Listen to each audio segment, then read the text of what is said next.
السلام علیکم، your on year. وعلیکم السلام. حضرت جی کو بہت بہت سلام. حضرت جی آپ کے بارے میں تو میں سے کتنا کہہ سکتی ہوں کہ جب سے آپ کی تفاسیر سننی شروع کی ہے، آپ سے رابطہ رکھنا شروع کیا ہے، تب سے مجھے واقعی میں نماز میں بہت لطف آتا ہے ماشاءاللہ. اور پہلے بھی میں نماز پڑھتی تھی حضرت جی، اچھی بات نہیں ہے، مگر یہ ہے کہ اب جب سے آپ کی باتیں سنتی ہوں، جب سے آپ کے اس میں آئی ہوں، تب سے واقعی میں نماز میں اتنا دل لگتا ہے حضرت جی کہ میں آپ کو کیا بتاؤں. اور ایسا لگتا ہے جیسے آپ نے مجھے اللہ سے ملوا دیا ہے، مطلب اتنا میرا دل وہ ہوتا ہے حضرت جی. بس یہ کہ افسوس مجھے یہ ہے کہ میں بہت دور رہتی ہوں، تو جو ہے نا میں آپ کی خدمت بھی نہیں کر سکتی اور آپ کے لیے کچھ کر بھی نہیں سکتی. بس یہ کہ دعا کرتی ہوں نماز میں کہ اللہ تعالیٰ آپ کو صحت کے ساتھ لمبی زندگی عطا فرمائے اور آپ کا سایہ ہم سے ایسے ہی جو ہے وہ سلامت قائم رکھے. آمین آمین. حضرت جی میرے دو سوال تھے. ایک تو یہ کہ آپ نے پچھلی دفعہ تو ذکر کیا تھا شب معراج کے بارے میں کہ کیا کہتے ہیں آپ اس کے جاگنے کے بارے میں آپ نے ڈیٹیل سے بتایا تھا. اب اس دفعہ آپ شب برات کے بارے میں بتائیے کہ قرآن میں اس کا تذکرہ ہے کہ اس کو جاگنا ضروری ہے یا عبادت ہے یا جو بھی ہے جو بھی ہمارے سلسلے میں آپ اس کے حساب سے بتائیے. اور دوسرا حضرت جی میں سعودی عرب سے نا گھڑی لے کر آئی تھی، اس کے اندر اذان وغیرہ باقاعدگی سے ماشاءاللہ ہوتی ہے، مگر اس میں جو اثر کا ٹائم ہے نا وہ شافعی کے حساب سے ہے. تو شافعی میں جو ہے نا اثر کا ٹائم کافی پہلے ہو جاتا ہے اور حنفی میں دیر سے ہوتا ہے. تو آپ اس کے بارے میں ڈیٹیل بتائیے کہ کیا اثر کا نماز ہم پڑھ سکتے ہیں یہاں سے ہمیں انتظار کرنا ہوتا ہے کہ ہم حنفی کے حساب سے پڑھیں. اور حضرت جی میرے لیے خاص طور پہ دعا کیجیے اور آپ لوگوں سے بھی ریکویسٹ ہے کہ آپ لوگ ہیوسٹن وغیرہ تو جا رہے ہیں، آپ شکاگو اور ملواکی وسکانسن کی طرف بھی آئیں تاکہ ہم بھی حضرت جی کے دیدار کا شرف حاصل کر سکیں. جو ہے جیسا بھی آپ کوشش کیجیے. اچھا، میں یہاں آپ کو صرف ایک بات کہوں گا کہ ابھی آپ نے یہ فرمایا کہ حضرت ہم آپ کی خدمت کیسے کریں.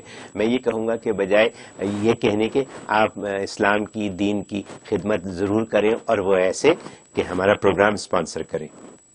میرا ویسے بھی رہتا ہے، آپ جو ہے میرا ویسے توفیق بھائی سے لنک رہتا ہے ماشاءاللہ ماشاءاللہ، یہ سلسلہ چلتا رہتا ہے. ٹھیک ہے، thank you very much. Thank you. جی ماشاءاللہ بہت ہی یونیک انداز میں آپ نے اظہار محبت کیا اور ہمیں بہت مسرت اور حوصلہ ہوا کہ یہ صدقہ جاریہ ہمارے حق میں پھیل رہا ہے.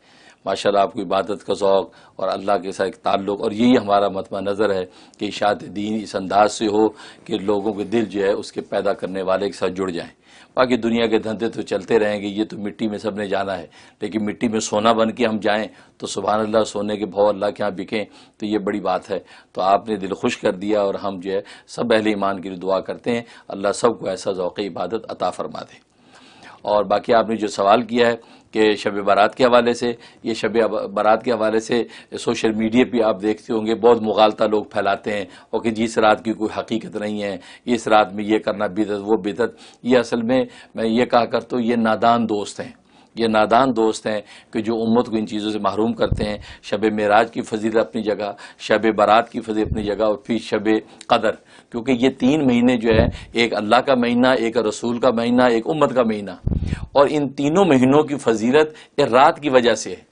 کیونکہ یہ اللہ کا عجیب نظام ہے کہ رات کی فضیلت کی وجہ سے اللہ ان مہینوں میں فضیلت پیدا کرتے ہیں. رمضان کی جو فضیلت ہے وہ لیلۃ القدر کی وجہ سے ہے.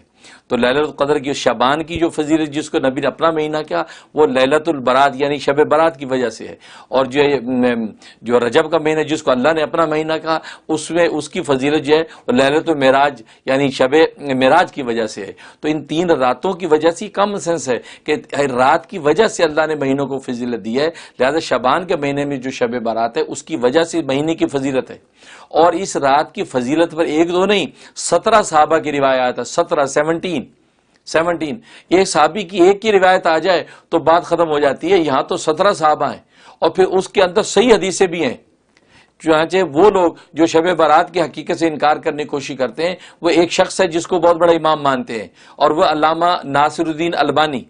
علامہ ناصر الدین البانی جس کو وہ امام مانتے ہیں اس نے بھی یہ بات تصحیح کر دی کہ شب برات کی فضیلت میں جو ہے وہ صحیح حدیثیں بھی موجود ہیں. اور جو ضعیف حدیثیں ہیں وہ اتنے زیادہ سندوں کے ساتھ ہیں کیونکہ یہ فن حدیث کو اصول ہے کہ ضعیف حدیث کئی صحابہ اگر روایت کر دیں تو وہ حسن لغیری ہو جاتی ہے، اس کا درجہ بڑھ جاتا ہے کہ یار یہ بات کتنے صحابہ کر رہے ہیں، اس کا مطلب کچھ نہ کچھ بات ہے. تو 17 صحابہ جو ہے وہ روایتیں کر رہے ہیں. تو اگر وہ ضعیف بھی ہو تو وہ ضعیف اتنے زیادہ سندوں کے ساتھ جب آتی ہے تو وہ حسن لغیری بن جاتی ہے, تو وہ بھی حسن ہے. تو صحیح حدیثیں ہیں, حسن حدیثیں ہیں, تو اس کے بعد آپ اس کی فضیلت کا انکار کریں تو یہ بڑے افسوس کی بات ہے. اس کا مطلب آپ نادان دوست ہیں, آپ کسی گویا کہ نادانی میں مبتلا کو مغالطہ آپ کو ہو گیا ہے. اس لیے شب برات کی بڑی فضیلت ہے, اور اس رات میں اللہ تبارک و تعالی ہر ایک کی بخشش کر دیتے ہیں, سوائے چند لوگوں کے جس کی لسٹ بھی حدیث میں بیان کر دی ہے کہ اس میں بتا دیا جو کسی ناحق کسی کو قتل کیا ہے, یا جو شرابی ہے, یا زانی ہے, یا ماں باپ کا نافرمان ہے. اس طریقے سے 13 لوگ مختلف مواقع کے ذکر کیے ہیں جو میرے مختلف بیانات میں موجود بھی ہیں. اس کے بتا کہ ان کی بخشش نہیں ہوتی, ورنہ حدیث میں یہاں تک آتا ہے کہ شب برات جیسے شروع ہوتی ہے اللہ جھانکتے ہیں آسمان سے, اللہ جھانکتے ہیں, پوری انسانیت کو دیکھتے ہیں اور فرماتے ہیں کہ اللہ سب کی بخشش کر دیتے ہیں. لجمی خلقی کا لفظ ہے کہ یغفر اللہ لجمی خلقی, اللہ ساری مخلوق کی بخشش کر دیتے ہیں اس رات میں, اللہ قاتل نفس, مگر قاتل نفس کی بخشش نہیں ہوتی, اور کینہ اور بغض جو دوسرے بہن بھائی کے بارے میں رکھتا اس کی بخشش نہیں ہوتی.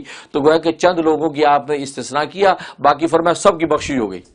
تو یہ اتنی مبارک رات ہے. اصل میں یہ ایک سازش ہے جس کے تحت امت کو محروم کیا جاتا ہے آج کی رات کی فضیلت سے. اجی چھوڑیے جی کوئی فضیلت نہیں, بلکہ اس کے روزے کی فضیلت ہے کہ جب 15 کے روزہ ہے تو روزہ رکھیں, روزے کی فضیلت ہے. اور بہت اچھی بات ہے کہ 13, 14, 15 تینوں روزے رکھ لیں تو ایام 20 کی سنت بھی پوری ہو جائے گی, اور شب برات کے روزے کی فضیلت کی بھی پوری ہو جائے گی. اور اس رات کے اندر عبادت کریں, نوافل پڑھیں, تلاوت کریں, اور جو انسان جتنا ہو سکتا خدا کو یاد کریں.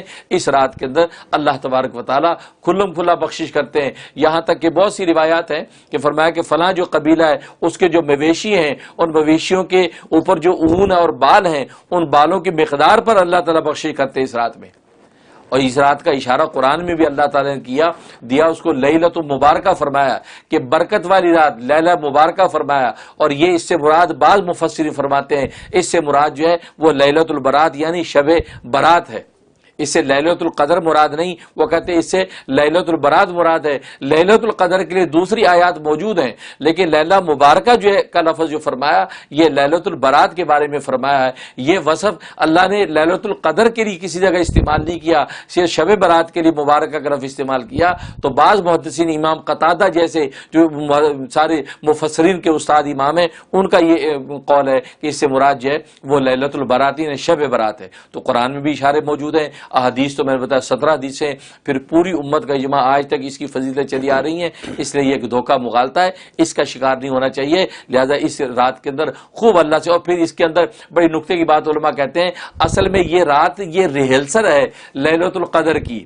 اس رات میں اللہ گویا کہ آپ کو ایک موقع دیتے ہیں کہ رمضان کا مبارک مہینہ آنے والا ہے, لہذا اپنے گناہوں سے پاک صاف ہونے کے لیے ایک رات دے دیے, اس میں ذرا یہ غسل توبہ کر لو اور خدا کو منانے کا ایک کام کر لو تاکہ پاک صاف ہو جاؤ گے. تو خدا کا مہینہ رمضان جیسے آئے گا, رمضان میں آپ انٹر ہوں گے تو اللہ اپنی رحمت کی خوشبو میں آپ کو نہلا دیں گے.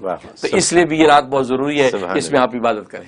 ویڈیو کے نیچے سبسکرائب کے بٹن پہ کلک کریں, بیل کے آئیکن پہ کلک کیجئے تاکہ ہر نئی ویڈیو کی نوٹیفیکیشن آپ کو مل جائے.